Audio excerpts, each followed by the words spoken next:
Welcome to I dream. It's me Anusha Komal. ఇవాళ మన guest Usha Vemuri గారు, family counsellor and motivational speaker. నమస్తే మ్యామ్. నమస్తే మేడం, పిల్లల ముందు పేరెంట్స్ ఎట్లా బిహేవ్ చేయాలి అన్న దాని మీద నాకు రకరకాల డౌట్స్. మంచిగా ఉండాలా? కొంతమంది మంచిగా ఉన్న పేరుతో ఈ మధ్య రీల్స్ అవి ఇవి చూస్తున్నాం కదా, క్లోజ్గా ఉంటారు పిల్లల ముందు, అంటే వాళ్ళకేం తెలియదు అనుకుంటారు. లేదు, కొట్టుకుంటూ ఉంటారు, తిట్టుకుంటూ పరుష పదజాలం వాడుకుంటూ ఉంటారు. ఇలా అసలు పిల్లల ముందు మనం ఎలా ఉంటే మంచిది, వాళ్ళు ఏం అబ్జర్వ్ చేస్తున్నారు, ఇలాంటి కొన్ని జాగ్రత్తలు. తప్పకుండా నేను ఏది చెప్పినా కౌన్సిలర్గా కాన్షియస్ పేరెంటింగ్ అనే చెప్తాను. ఫస్ట్ అండర్లయింగ్ ఇది అదే. Okay, you have to be conscious about your behaviour at home. పిల్లలు గమనిస్తున్నారు, పిల్లలు వినే ఉంటాయి, వినకూడని ఉంటాయి. నేను ఎప్పుడు చెప్పేది ఒకటే, మీకు ఇప్పుడు ఏ కుటుంబంలో కూడా ప్లాస్టిక్ స్మైల్స్ పెట్టుకుని భార్యాభర్తలకి తేడాలు లేవని కాదు, అభిప్రాయ భేదాలు లేవని కావు. అలా ఉంటే అసలు వాళ్ళు యాక్ట్ చేస్తున్నట్టే. తప్పకుండా ఉంటాయి. అవునవును. ఎందుకంటే వాళ్ళు వేరే ప్లానెట్, వీళ్ళు వేరే ప్లానెట్. అవును. Men are from Mars, women are from Venus అని పుస్తకం కూడా ఉంది. అవునవును. వీళ్ళ థింకింగ్ వేరు, వాళ్ళ థింకింగ్ వేరు. కాబట్టి అభిప్రాయ భేదాలు అనేది ప్రతి ఇంట్లో ఉంటాయి, ఉండాలి కూడా. కానీ ఆ అభిప్రాయ భేదాలని అర్థం చేసుకునేంత పరిపక్వత గానీ మెచ్యూరిటీ కానీ పిల్లలకు ఉంటుందో ఉండదో తెలియదు కదా అప్పుడే. అవును. చిన్న పిల్లలు ఉంటారు, 5 ఏళ్ళు 4 ఏళ్ల పిల్లలు, వాళ్ళకేం తెలియదులే అని వాళ్ళ ముందర నువ్వు ఇలాంటి వాదనలు, లేకపోతే పెద్ద గొంతుతో ఇద్దరు కొట్టుకోవడాలు, తిట్టుకోవడాలు, వాదించుకోవడాలు చూస్తూ పెరిగారనుకోండి, రేపు పొద్దున వాడికి ఇది ఒక నామ్, అంటే ఇది ఒక accepted behaviour. Husband and wife, అమ్మా నాన్న ఇలాగే ఉండాలి ఓకే అని అర్థం చేసుకుంటాడు, నేర్చుకున్నాడు మళ్ళీ కదా. తప్పేం లేదు. కొంతమంది ఇళ్లలో కోపాలు వస్తే బూతులు తిట్టుకునే ఒక అలవాటు కూడా ఉంటుంది. కొంతమందికి కల్చర్ మర్చిపోతారు, కోపం ఎక్కువైపోయేసరికి ఆ బూతులు మాట్లాడడం, లేకపోతే ఏమే వస్తే మీ అమ్మ వాళ్ళు ఇలాగా, మీ నాన్న వాళ్ళు ఇలాగా అనుకుంటూ ఒకళ్ళని వాళ్ళు బ్లేమ్ చేసుకోవడము, ఇవన్నీ వింటూ పెరిగారనుకోండి పిల్లలు, వాళ్ళకి అసలు ఎలాంటి రెస్పెక్ట్, వాళ్ళకి ఒక సెల్ఫ్ ఎస్టీమ్, వాళ్ళ మీద వాళ్ళకి ఒక గౌరవం, ఒక హెల్దీగా పెరగడం అనేది ఉంటుందా? ఉండదు. కొట్టుకోవాల్సి వస్తే, తిట్టుకోవాల్సి వస్తే చేయండి, తప్పులేదు, కానీ వాళ్ళ ముందు కాదు. ఓకే. అభిప్రాయ భేదాలు ఉంటాయి. నువ్వు ఇవాళ చేసిన విషయం నాకు నచ్చలేదు, ఎందుకు ఇచ్చావు 1 lakh దానికి, అనవసరం కదా. డెఫినెట్ గా మాట్లాడుకోవాలి హస్బెండ్ అండ్ వైఫ్ చాలా విషయాల మీద, కానీ వాళ్ళ ముందు కాదు. ఓకే. ఏది వాళ్ళకి తెలిసినా పర్వాలేదు, ఏది తెలియకపోతే పర్వాలేదు, మెచ్చుకునేది ఉంటుంది. ఇప్పుడు ఫర్ ఎగ్జాంపుల్, నేను మొన్న ఒకళ్ళ ఇంటికి వెళ్తే వాళ్ళు చెప్తున్నారు, వాళ్ళ అబ్బాయి షాప్కి వెళ్ళి ఏదో తీసుకొచ్చినప్పుడు బై మిస్టేక్ 20 రూపీస్ 30 రూపీస్ ఎక్కువ ఇచ్చేసట. అంటే చేంజ్ చూసుకోలేదు, హడావిడిలో చేంజ్ ఇచ్చే వరకు వెయిట్ చేయలేదో ఏమో, అబ్బాయి కావాల్సింది తీసుకుని వచ్చేసాడు. వచ్చేస్తే తర్వాత షాప్ అతను వాళ్ళ అబ్బాయి కూడా వీళ్ళ స్కూల్లో ఏదో వేరే క్లాస్ అనుకుంటాను, బట్ వీళ్ళ స్కూల్. సో నెక్స్ట్ డే మళ్ళీ ఆ అబ్బాయి చేత షాప్ అతను పంపించాడు, ఇట్లా నేను నా బాబు రెగ్యులర్ వస్తాను ఇచ్చేసేయమని చెప్పేసి. ఆ 30 రూపీస్ అబ్బాయి ఇచ్చేసాడు. ఇంటికి వచ్చి మళ్ళీ డాడీకి ఇచ్చాడు. వాడు ఇచ్చినప్పుడు డాడీ ఇలా నేను మర్చిపోయాను ఇది అని చెప్తే, వెంటనే ఆ ఫాదర్ ఏం చేశారు తెలుసా, సిస్టర్ని వాళ్ళ అక్కని కూడా పిలిచి, వాళ్ళ వైఫ్ని పిలిచి కూర్చోపెట్టి వాళ్ళకి చెప్పాడు, ఏమని, చూడు అతని బిహేవియర్ ఎంత బాగుందో, దీని నుంచి మీరు ఏం నేర్చుకున్నారు, పిల్లల్ని ఇద్దరిని అడిగాడు. అంటే ఎప్పుడూ కూడా ఎవరున్నా లేకపోయినా మనం సిన్సియర్గా ఉండాలి, అప్రైట్. అంటే మనకి ఎంతవరకు మనకి ఖర్చు పెడుతున్నామో, దేనికి ఎంత వాల్యూ ఉందో అంత ఇవ్వాలి, మిగిలింది అడిగి తీసుకోవాలి, లేకపోతే దాన ధర్మాలు చేయడం వేరు. కొరియర్ అబ్బాయిలు వీళ్ళు వస్తూ ఉంటారు, గమనిస్తూ ఉంటాం మనం. 270 రూపీస్ అయితే జాన్తో మేడం 30 రూపీస్ కా క్యా హై అంటాడు వాడు. నేనన్నా అలా మాట, వాడు కాదు. అవును, అవునా? అంటే అలా ఎలా, how can you take things for granted? If it is 270, it has to be 270. How can you assume that I'll leave the 30 rupees? It is my discretion. You can't demand it. అది ఎక్కడ ఉండాలి ఆ బీజం? చిన్నప్పుడు. అవును కదా. అంటే ఇది కష్టపడి వచ్చిన అమౌంట్, దీని వాల్యూ ఇంత అన్నప్పుడు మిగిలిన చేంజ్కి నేను ఇన్సిస్ట్ చేయాలి, అలాగే కరెక్ట్ అమౌంట్ ఎంత ఉందో అంత నేను ఇవ్వాలి. రెండు వైపులు కూడా ఆ మాత్రం వాడికి డిస్క్రిప్షన్ లేకపోతే, ఈ ఫాదర్ రెస్పాన్సిబుల్ గా ఏం చేశాడు, ఈ డిస్కషన్ పెట్టి దీని నుంచి మనం ఏం నేర్చుకున్నాం, నేనైతే నిజంగా నేను ఇవాళ చాలా పెద్ద లెసన్ నేర్చుకున్నానని డాడ్ మొదలు పెట్టేట.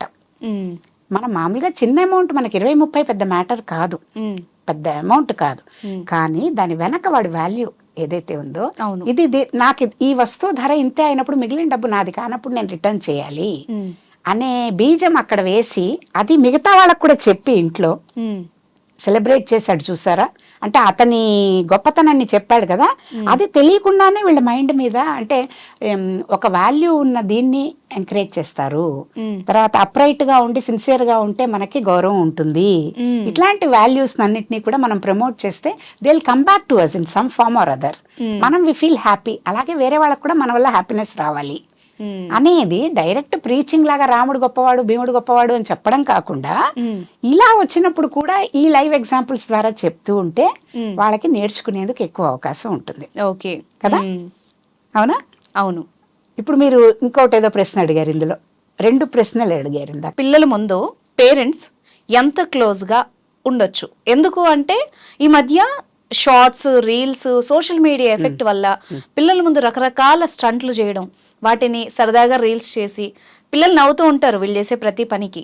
కానీ అది వాళ్ళ మైండ్ ఎట్లా ఎఫెక్ట్ చేస్తుంది ఫ్యూచర్ లో అన్నది కూడా ఒక మనం ఆలోచించాల్సిన విషయమే కదా. అవును, అంటే ఇప్పుడు ఎవరి కోసం చేస్తున్నాం అది అనేది ఇంపార్టెంట్ కదా. ఇప్పుడు పిల్లని ఒక ఆబ్జెక్ట్ లాగా పెట్టి ఇదేదో తీసి దీనివల్ల ఎవరికో నేను హ్యాపీగా ఉన్నానో ఇలా ఉంటే బాగుంటుందనో నువ్వు వీళ్ళని ఒక వస్తువులాగా వాడుకుని you're trying to project. First thing, అవునా కదా, ఒక కమోడిటీ లాగా వాడుతున్నావు. అవును, అది ఎంతవరకు కరెక్ట్? నువ్వేం నేర్పించాలి, నువ్వేమిదో నీ ఇంట్లో దింది. ఇప్పుడు ఇది ఏమైపోతుందంటే ప్రతి వాళ్ళకి కూడా కాంపిటీషన్ అనేది అన్నిట్లో ఉన్నట్టుగానే ఇప్పుడు పక్కన వాళ్ళ ఇంట్లో ఇప్పుడు వినాయక చవితి సీజన్ కాబట్టి చెప్తున్నా, నవరాత్రులు గడుస్తున్నాయి కాబట్టి ఎవరి భక్తి వాళ్ళది, ఎవరి పూజ వాళ్ళది. కానీ కమ్యూనిటీలో పెట్టేది కూడా లాస్ట్ టైం 5 అడుగులు పెట్టారంటే ఈసారి 10 అడుగులు పెట్టాలి, పక్కన వాడు ఒక 5 అడుగులు పెట్టాడంటే మనం 10 అడుగులు పెట్టాలి. పోటీ వచ్చింది. ఇది నేను ఎప్పుడు చెప్తాను యాజ్ ఎ కౌన్సిలర్, పోటీ అనేది ఎప్పుడు కూడా వేరే వాళ్ళతో పోటీ పడద్దు, నీతో నువ్వు పోటీ పడు. కాంపిటీటర్ నువ్వే. ఓకే, అంటే నీతో నువ్వు పోటీ పడ్డం అంటే ఏంటి? నిన్నటికంటే నేను ఈ రోజు బెటర్ గా చేశానా, లాస్ట్ టైం ఈ పని చేసిన దానికంటే ఈసారి ఏమైనా ఇంప్రూవ్ అయ్యానా, ఆ డైరెక్షన్ లో పేరెంట్స్ కూడా వీళ్ళకి చేస్తున్నారు అనుకోండి.